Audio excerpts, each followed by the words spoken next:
ಇನ್ನು ವಿಜಯಪುರದಲ್ಲೂ ಕೂಡ micro finance ಸಿಬ್ಬಂದಿ ಕಿರುಕುಳ. ನಗರದ ಕೊಂಚಿ ಕೊರವರ ಈ ಓಣಿಯಲ್ಲಿ ಮಹಿಳೆಯರಿಗೆ ಟಾರ್ಚರ್ ಆಗ್ತಿರುವಂತಹ ಸುದ್ದಿ ಈಗ ಬೆಳಕಿಗೆ ಬರ್ತಾ ಇದೆ.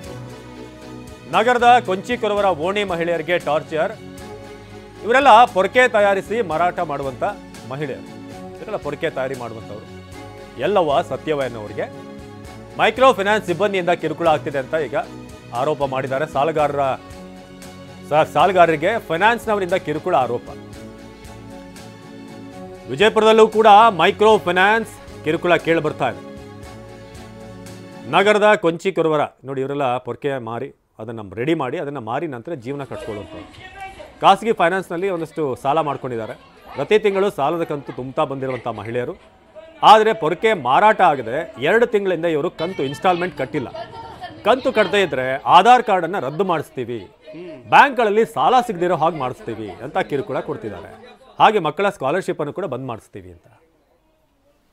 ಬರೀ ತುಂಬ ಅಂತ ಹೇಳ್ತಾರೆ ಸರ್, ಬರೀ ತುಂಬ ಅಂತ ಹೇಳ್ತಾರೆ. ಮತ್ತು 4 ಮಂದಿ ತೊಂದಿರಿ ಸರ್, ನಾವು ನಮ್ಗೆ ಬರ್ಲಂತೀರ ಸಾಲಾಗ ಅವ್ರದ್ದು ಆಧಾರ್ ಕಾರ್ಡ ಎಲ್ಲ ಬಂದ್ ಮಾಡ್ತೀವಿ, ನೀವು ತುಂಬಲಿಕ್ಕೆ ಅವ್ರದ್ದು ಬಂದ್ ಮಾಡ್ತೀವಿ ಅಂತ ಹೇಳ್ತಾರೆ ಸರ್. ಎಲ್ಲ ಆಧಾರ್ ಕಾರ್ಡ ರೇಷನ್ ಕಾರ್ಡ್ ಎಲ್ಲ ಬಂದ್ ಮಾಡಿಸ್ತೀವಿ ಅಂತ ಹೇಳ್ತಾರೆ ಸರ್. ಎಲ್ಲನ ತಂದು ಆಜು ಬಾಜು ಕೇಳಿ ಸಾಲ ಮಾಡಿ ತುಂಬ ಅಂತ ಹೇಳ್ತಾರೆ ಸರ್. ಮತ್ತು ರಾತ್ರಿ ತನಕ ಕೂತು ಬಿಡ್ತಾರೆ ಸರ್. ಅಗಲಿ ಮಗಲಿ ಬರ್ತಾರೆ ಸರ್. ನಾವು ದಗ್ದ ಮಾಡ್ಲ ಆ ಕಡೆ ಹೋಗಿ ಕೂತು ಬಿಡ್ತೀವಿ ಸರ್ ಅಂಜ್ಕೊಂಡ್ರಿ. ಈಗ ಇದು ಏಳೇಳು ಉಳ್ದೈತ್ರಿ ಸರ್. ಒಂದು 7-4 ಉಳ್ದದ್ರಿ. ಈಗ 2 ವರ್ಷ ಐತ್ರಿ ಸರ್ ತೊಗೊಂಡು.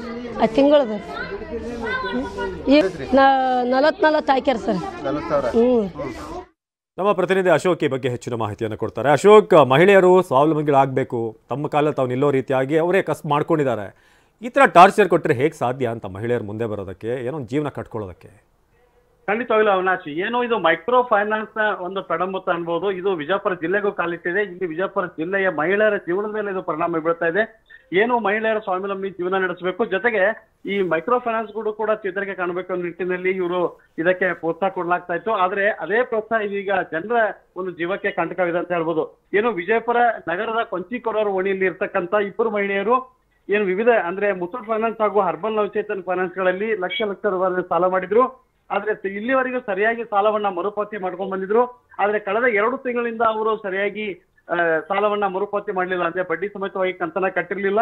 ಯಾಕಂದ್ರೆ ನಮ್ಮ ಕಸಬರಿಕೆ ವ್ಯಾಪಾರ ಸರಿಯಾಗಿ ನಡೀತಾ ಇಲ್ಲ, ನಮಗೆ ಸರಿಯಾಗಿ ಮಾರಾಟ ಆಗ್ತಾ ಇಲ್ಲ, ಆ ಕಾರಣದಿಂದ ನಮಗೆ ಸಾಲವನ್ನ ಕಟ್ಟೋಕ್ಕಾಗಿಲ್ಲ, ಸಾಲದ ಕಂತುಗಳನ್ನ ಅಂತ ಹೇಳಿದ್ರು. ಆದ್ರೆ ಮನೆಗೆ ಬಂದು ಅವರಿಗೆ ಕಿರಿಕಿರಿ ಮಾಡ್ತಾ ಇದ್ರೆ, ನಿಮಗೆ ಕಾನೂನು ಕ್ರಮ ಕೈಗೊಳ್ತೀವಿ, ನಿಮ್ಮ ಮಕ್ಕಳ ಸ್ಕಾಲರ್ಶಿಪ್ ಅನ್ನ ರದ್ದು ಮಾಡಿಸ್ತೀವಿ, ನಿಮ್ಮ ಆಧಾರ್ ಕಾರ್ಡ್ ಅನ್ನ ರದ್ದು ಮಾಡಿಸ್ತೀವಿ ಅನ್ನೋ ಬೆದರಿಕೆಯನ್ನ ಹಾಕ್ತಾ ಇದ್ರೆ ಈ ಮೈಕ್ರೋ ಫೈನಾನ್ಸ್ ಏನು ಈ ಕಂಪನಿಗಳ ಏಜೆಂಟ್ ಇರ್ತಾರೆ ಮತ್ತು ಅಲ್ಲಿ ಮುಖ್ಯಸ್ಥರಿರ್ತಾರೆ, ಅವರ ಒಂದು ಕಿರಿಕಿರಿಯಿಂದ ಈ ಮಹಿಳೆಯರು ಸಾಕಷ್ಟು ನೊಂದಿದ್ದಾರೆ.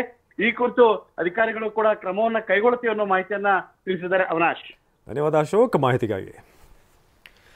ಇದು ಸಾಲಗಾರರಿಗೆ ಫೈನಾನ್ಸ್ನವರಿಂದ ಕಿರುಕುಳ. ಈಗ ಸಿಎಂ ನೇತೃತ್ವದಲ್ಲಿ ಮೀಟಿಂಗ್ ಕೂಡ ಆರಂಭ ಆಗಿದೆ. ಸಿಎಂ, ಡಿ.ಸಿ.ಎಂ, ಗೃಹ ಸಚಿವರು ಎಲ್ಲರೂ ಕೂಡ ಈ ಮೀಟಿಂಗ್ನಲ್ಲಿ ಭಾಗವಹಿಸಿದ್ದಾರೆ.